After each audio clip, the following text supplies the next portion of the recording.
কমল লোচনৰ সৈতে বাৰ্তালাপ গ্ৰহণ কৰা চন্দন কুমাৰ নাথ।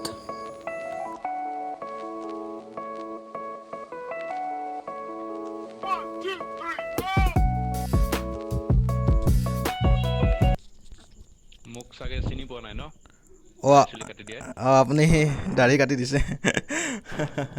দাড়ি চুলি চব কাটি দিছো। তাকেই মই বোলো আপুনি অচিনাকি মানুহ যেন লাগিলে দেখাতে তাৰমানে। তাকে ঠিকে আছে, আচ্ছা। নমস্কাৰ, মই চন্দন কুমাৰ নাথে আপোনালোক সকলোকে স্বাগতম জনাইছোঁ আমাৰ এই বিশেষ অনুষ্ঠান যুৱ বাৰ্তালাপৰ মাজলৈ। আমাৰ যুৱ বাৰ্তালাপৰ প্ৰতিটো অনুষ্ঠানতে আমাৰ এটা বিশেষ উদ্দেশ্য জড়িত হৈ থাকে। প্ৰথম অনুষ্ঠানৰ য'ত আমাৰ জড়িত হৈ আছিলে আমাৰ কা আন্দোলন সম্পৰ্কে, যাত আমি অনুষ্ঠিত কৰিছিলোঁ, সেই সম্পৰ্কে মুখ্য অতিথি আছিলে মনজিৎ শৰ্মা ডাঙৰীয়া। তাৰপিছত আমি সাংস্কৃতিক জগতৰ কটন ইউনিভাৰ্চিটিৰ ষ্টুডেণ্ট, বৰ্তমানৰ ট্ৰেণ্ডিঙত থকা গীত ৰচক ৰাহুল গৌতম শৰ্মাক আমি নিমন্ত্ৰণ জনাইছিলোঁ। ঠিক তেনেদৰে আমি এটা ট্ৰেণ্ড চলাই আছোঁ। যোৱাকালি আমাৰ লগত আছিলে তেজপুৰীয়া থেস্পিয়ান, আৰু অহা সপ্তাহত খুব সম্ভৱ দীপলিনা বা থাকিব পাৰে। যি কি নহওক, এইখিনিতে এটা স্বাস্থ্য সম্পৰ্কীয় বাৰ্তা দিবলৈ ওলাইছোঁ। সমগ্ৰ দেশৰ লগতে অসমতো ক'ভিড-19 প্ৰকোপ বাঢ়িব ধৰিছে। গতিকে তাৰ প্ৰতি লক্ষ্য ৰাখি আপোনালোকে যেতিয়াই বাহিৰত যায় মুখত মাস্ক পৰিধান কৰিব, চেনিটাইজাৰ ইউজ কৰিব আৰু সামাজিক দূৰত্ব মানি চলিব। ধন্যবাদ। আৰু আজি আমাৰ মাজত উপস্থিত আছে সকলোৰে চিনাকি, পৰিচয় দিয়াৰ বিশেষ প্ৰয়োজন নাথাকে।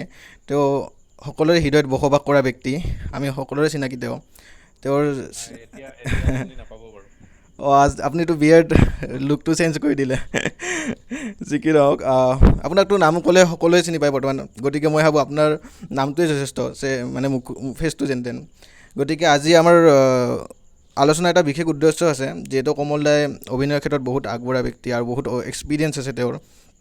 গতিকে মঞ্চাভিনয় আৰু কেমেৰাৰ আগত কৰা অভিনয়ৰ ক্ষেত্ৰত কেনেধৰণৰ চেলেঞ্জ আহিব পাৰে বা কেনেধৰণৰ সমস্যাৰ সৃষ্টি হ'ব পাৰে, আমি সেই বিষয়ে সঠিকভাৱে আলোচনা কৰিম আমাৰ আজি বিশেষ অতিথি কমল লোচন ডেকা দাদাৰ লগত। হয় দাদা, আপুনি আৰম্ভ কৰিব পাৰে। অসুবিধা আচলতে দুয়োটাতে আছে, যদি তাৰ সেই কামটোৰ প্ৰতি সাধনা নাথাকে। তো প্ৰথম কথা, মই মঞ্চ অভিনয়লৈ আহোঁ। মঞ্চ অভিনয়ত মেইন অসুবিধাটো হ'ল ওৱান টেক অ'কে হ'ল চিনেমাৰ ভাষাত। তোমাৰ সেইকাৰণে ৰিহাৰ্চেল বহুদিন কৰা যায়। আৰু কি হয়, যদি কেমেৰাৰ কামত এটা ভুল হয়, তাক আকৌ ৰিটেক কৰিব পাৰি ধুনীয়াকৈ, আৰু ডিৰেক্টৰক কৈ দিলে বা DOP-ক কৈ দিলে আকৌ সেই শ্বটটো আকৌ এবাৰ লয়। কিন্তু মঞ্চত কোনো ধৰণৰ তেনেকুৱা সুবিধা নাথাকে। যদি এবাৰ মই ঠিক কৰোঁ যে কিবা এটা ডায়লগ এবাৰ কৈ গ'লোঁ, স্লিপ অফ টাং হৈ গ'ল, তাক আৰু মই ঘূৰাই আনিব নোৱাৰোঁ। তাক অন স্পট ইম্প্ৰভাইজ কৰি পেলাই কিবা এটা মিলাই লৈ যাব লাগিব। আৰু কিছুমান সমস্যাই দেখা দিয়ে। আমি বিভিন্ন ঠাইত নাটক কৰি থাকোঁ, তো অসমত যিখিনি সুবিধা পাওঁ, ধৰক কোচবিহাৰ বা অন্য ষ্টেটত কিছুমানত গ'লে আমি সেই সুবিধাখিনি নাপাওঁ। ইয়াতে 10টা লাইটৰ আমাৰ প্ৰয়োজন হয়, তাত পাওঁ আমি 3টা লাইটেদি কাম চলাই দিবলগীয়া হয়। তো কিছুমান তেনেকুৱা মানে কাৰিকৰী অসুবিধাৰো সন্মুখীন হোৱা যায়। কিন্তু তথাপিও অভিনয়টো মেইন আচলতে। অভিনয়টো ভালকৈ কৰি গ'লে অডিয়েঞ্চে বাকী দিশৰ প্ৰতি গুৰুত্ব দিবলৈ সময় নাপায়। তো অসুবিধা বিভিন্ন আছে, আৰু মেইন অসুবিধা হ'ল টকা পইচাৰ ক্ষেত্ৰত। মই সেইটো কথা প্ৰত্যেকটো ইণ্টাৰভিউতে কওঁ। নাটক কৰা মানুহক খুব কমকৈ ছাপোৰ্ট দিয়া হয় পইচা পাতিৰ ক্ষেত্ৰত আচলতে। যেতিয়া যোৱা বছৰ ক'ভিডৰ সময় আছিল, তেতিয়াও নাটকৰ মানুহখিনিক দুই এজনক কিবাকিবি চৰকাৰীভাৱে কিবা আগবঢ়োৱা হৈছে, কিন্তু বাকী মানুহখিনিক আগবঢ়োৱা হোৱা নাই। তো তেনেকুৱা ধৰণৰ কিছুমান ফাইনেন্সিয়েল প্ৰব্লেমৰ সৃষ্টি হয় নাটকৰ মানুহখিনিৰ মাজত। খুব মানে জটিল নাটক কৰি চলি থকাটো, নাটক কৰি খাই থকাটো। কিন্তু তথাপিও আজিকালি কিছুমান স্কীম ওলাইছে গভমেণ্টৰ, সেই স্কীমসমূহ আমি লৈ পেলাই নাটকসমূহ আমি চলাই নিব পাৰোঁ। চিনেমাত অসুবিধা বুলি ক'বলৈ গ'লে মেইন অসুবিধাটো হ'ল আপোনাৰ মষ্ট ৰিয়েলিষ্টিক এক্টিং কৰাটোৱেই চিনেমা আচলতে। কিছুমান চিনেমা আছে বডি লেংগুৱেজৰ ওপৰত কাম কৰে, কিবা কাম কৰে, কিন্তু যিবিলাক ৰিয়েলিষ্টিক চিনেমা বনায় সেইবিলাক আটাইতকৈ টাফ আচলতে। কাৰণ কিয়, আমি দৈনন্দিন গতানুগতিক জীৱনত ঘটি থকা চৰিত্ৰসমূহেই তাত ৰূপায়ণ কৰিবলগীয়া হয়। আৰু সেই চৰিত্ৰসমূহ কৰোঁতে আমাৰ কেমেৰাটোৰ ফ্ৰণ্টত কমেও 50 বা 100জন মানুহ থাকে। নাটকত সেইটো এটা সুবিধা। নাটকত কি হয়, যিহেতু ষ্টেজৰ লাইটটো জ্বলি থাকে আৰু চকুত পৰি থাকে, তেতিয়া অডিয়েঞ্চখিনি আমি নেদেখোঁ। অডিয়েঞ্চখিনি নেদেখিলে খুব ধুনীয়াকৈ অভিনয় কৰি থাকিব পাৰি, যে এটা কনফিডেঞ্চ থাকে। কিন্তু চিনেমাত মুখৰ আগতে যেতিয়া 20-30টা মানুহ একেলগে জুম বান্ধি ৰৈ থাকিব শ্বট লৈ থকা সময়ত, সেইখিনি সময়ত আপোনাৰ সেই কেৰেক্টাৰটো অনুধাৱন কৰি ভালকৈ কেৰেক্টাৰটোৰ ভিতৰত সোমাই ভালকৈ এক্টিং কৰাটো মানে আটাইতকৈ ডাঙৰ চেলেঞ্জিং পইণ্ট চিনেমাৰ ক্ষেত্ৰত। তো সেইটো মই প্ৰধান চেলেঞ্জিং পইণ্ট বুলি ভাবোঁ। আৰু কিছুমান চেলেঞ্জ আছে, চৰিত্ৰসমূহ ভালকৈ কৰিব পাৰিব লাগিব। চৰিত্ৰসমূহ এক্টৰ আৰু কেৰেক্টাৰৰ মাৰ্জ হোৱা বুলি কোৱা হয়। এক্টৰৰ এটা চ'ল থাকে, এক্টৰ হিচাপে মই এতিয়া যদি কিবা এটা কেৰেক্টাৰ কৰোঁ, সেই কেৰেক্টাৰটোৰ চ'ল এটা থাকে।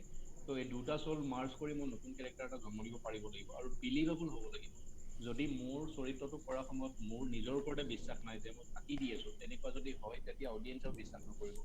আচলতে বিলিভৰ ওপৰত কথা। মই যদি বিশ্বাস কৰিব পাৰোঁ যে মই চৰিত্ৰটোৱে হয় সেই সময়ত, তেতিয়া অডিয়েঞ্চেও বিশ্বাস কৰিব। তো সেইবিলাক চেলেঞ্জে দেখা দিয়ে কিমানটো লেভেললৈ মই কেৰেক্টাৰটো ভালদৰে পৰ্ট্ৰে কৰিব পাৰিছোঁ। তো মেইন প্ৰব্লেম এইখিনিয়ে। আৰু হেৰিক দেখা পাইছোঁ মই মাত্ৰ। ভালে হাই আছা? কমল দা। ভালে আছা? অ'কে। ভালে ভালে। তো এনেকুৱা কিছুমান প্ৰব্লেম দেখা দিয়ে। তো আৰু কাৰোবাৰ যদি কিবা কুৱেশ্যন থাকে কৰিব পাৰে। সাধাৰণতে মোৰ ক্ষেত্ৰত হোৱা প্ৰব্লেম এইখিনি। নিশ্চয় কৰিব পাৰে।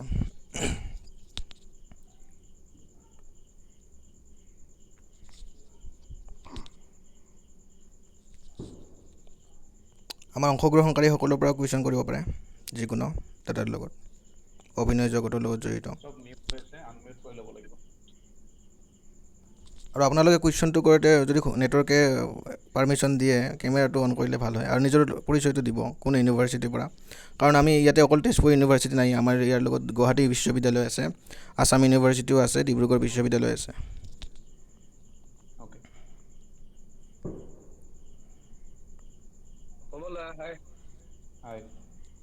মানে বেছি স্মাৰ্ট ভাল ভাল কাম কৰিছে এইখিনি মানুহ বম্বে পাই যায়, বিশেষ কাৰণ ইয়াতে তেওঁলোকক প্ৰপাৰ ৰেমুনাৰেশ্যন দিব পৰা নাই। এতিয়া ইয়াতে এক্টৰৰ লগত আলু পিঁয়াজৰ দৰ দাম কৰা দিয়ে। ৰিচেণ্টলি মোৰ এটা তেনেকুৱা এক্সপিৰিয়েঞ্চ হৈছে। মই কিবা ৱেব ছিৰিজ এটাৰ কাৰণে মোক মাতিছিলে কিবা এটা চেনেলৰ পৰা। তো তেওঁলোকক মই ক'লোঁ যে মোৰ এইটো ৰেমুনাৰেশ্যন, মোৰ পাৰ ডে মই অমুককৈ ইমানখিনি পইচা লওঁ, মই এনেকৈ কাম কৰিম। আপুনি 18 আৱাৰ্ছ 20 আৱাৰ্ছ কাম কৰালেও মোৰ কথা নাই, কিন্তু মোৰ পাৰ ডে ৰেমুনাৰেশ্যন এইটো। তো তেওঁলোকে মোক ক'লে যে এইটোতো আমি যতীন আৰু জুবিনকে নিদিওঁ। তেতিয়া মই ৰিপ্লাই কৰিছোঁ যে I am not Jatin and Zubeen, মই কমল আৰু মোৰ ৰেমুনাৰেশ্যন এইটো। যদি মোক আপোনালোকে এফৰ্ড কৰিব নোৱাৰে দেন লিভ ইট, নালাগে মোক। তো তেওঁলোকে মানে আলু পিঁয়াজৰ দৰদাম কৰা দিয়ে। তো আৰ্টিষ্টক মানে সন্মান কৰিব নাজানে ইয়াত আচলতে। আৰ্টিষ্টক সন্মান কৰিব শিকিলেহে প্ৰডাক্ট পাম। তো আল্টিমেট কথা এইবিলাকেই আৰু, মানে ইণ্ডাষ্ট্ৰীৰ ভিতৰুৱা কথা। lack of promotion হয় নেকি? মানে lack of promotion হয় নেকি? তেতিয়া এখন লেক film of our promotion, yes that is an important part. তাৰমানে প্ৰমোশ্যনটো আমাৰ ইয়াত খুব কমকৈ গুৰুত্ব দিয়া হয়। কিছুমান চিনেমাত ভালকৈ কৰে প্ৰমোশ্যন, আচলতে প্ৰমোশ্যন কৰাৰ কাৰণে ভালকৈ চলে।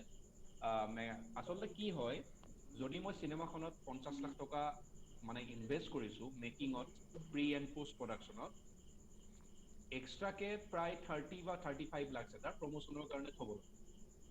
যদি প্ৰমোশ্যন ভালকৈ নহয়, গাঁৱে গাঁৱে যদি মানুহৰ মনত যদি নামটো নোসোমায় যে এইখন চিনেমা আহি আছে, তেতিয়াহ'লে চিনেমাখন চলাৰ প্ৰশ্ন নুঠে।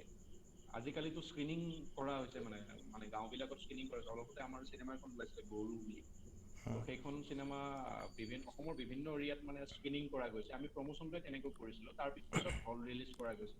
তো আল্টিমেটলি সেইটো এটা মানে প্ৰডিউচাৰৰ কাৰণে আচলতে লাভদায়ক। আৰু এটা এনেকুৱা কথা যে চিনেমা বনায়েই গাঁৱে গাঁৱে আপুনি ৰিলিজ কৰিবলৈ গ'লে নহ'ব। তাৰ ষ্টৰি লাইন, তাৰ কাষ্টিং, তাৰ অল অভাৰ মানে টেকনিচিয়ান টিম গোটেইখিনি ভাল হ'ব লাগিব। এখন ভাল চিনেমা হ'ব লাগিব, যাৰ যুক্তিত আমি গাঁৱলৈ লৈ যাব পাৰিম। কিন্তু যদি গাঁৱত আমি এখন ফকতীয়া চিনেমা লৈ গৈ স্ক্ৰিনিং কৰি দিওঁ, নেক্সট চিনেমাখন যিমান ভাল নহওক, নেশ্যনেলি বা ইণ্টাৰনেশ্যনেলি এক্লেইম হওক, সেই চিনেমাখন চাবলৈ আৰু মানুহ নাযায়। গতিকে যিসকলে চিনেমা ৰিলিজ কৰে তেওঁলোকো চিলেক্টিভ হ'ব লাগে যে তেওঁলোকৰ চিনেমাখন গাঁৱে ভূঞে ৰিলিজ দিব পৰা হৈছে নে নাই, মানুহে চাই ভাল পাবনে নাই। তো সেইখিনি বস্তু আগতে ক্লিয়াৰ হৈ ল'ব লাগে, তাৰপিছত ৰিলিজ কৰিব লাগে আচলতে। তো প্ৰমোশ্যনটো তেনেকৈ কৰিব লাগে। যদি ভাল চিনেমা হৈছে নিশ্চয় প্ৰমোশ্যনৰ কাৰণে এটা এক্সট্ৰা বাজেট ৰাখি ভালদৰে কৰিব লাগে। আৰু অকল স্কুল কলেজ বুলি নহয়, প্ৰত্যেকজন মানুহৰ মানে মনত এই বস্তুটো সোমোৱাই দিব লাগে যে এইখন ভাল চিনেমা।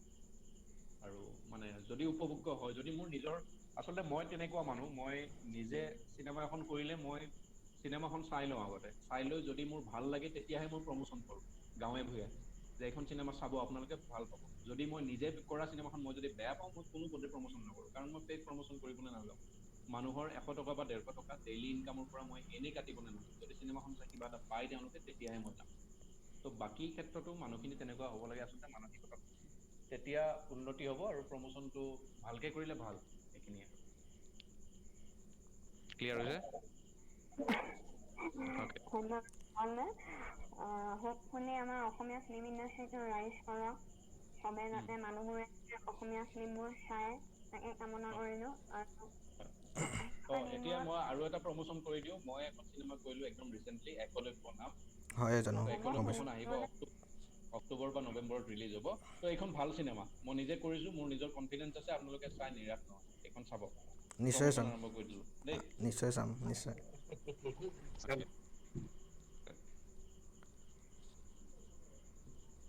কৰীনা দত্তই লিখিছে, দাদা এবাৰ হাঁহি দিয়ক। মই হাঁহিয়ে থাকোঁ এনিটাইম, মোৰ মুখখন হাঁহি মুঠিয়ে থাকে। Best wishes Kamal da, Pandita Das, thank you. Best উইচেছটো তেতিয়াই ফুলফিল হ'ব যদি একলব্যখন চাবলৈ যায়। Thank you. আমি যাম। আমি তেজপুৰ বিশ্ববিদ্যালয়ৰ ছাত্ৰ ছাত্ৰীসকলে একেবাৰে ৰেডি হৈ আছোঁ যোৱাৰ কাৰণে। হয়। আৰু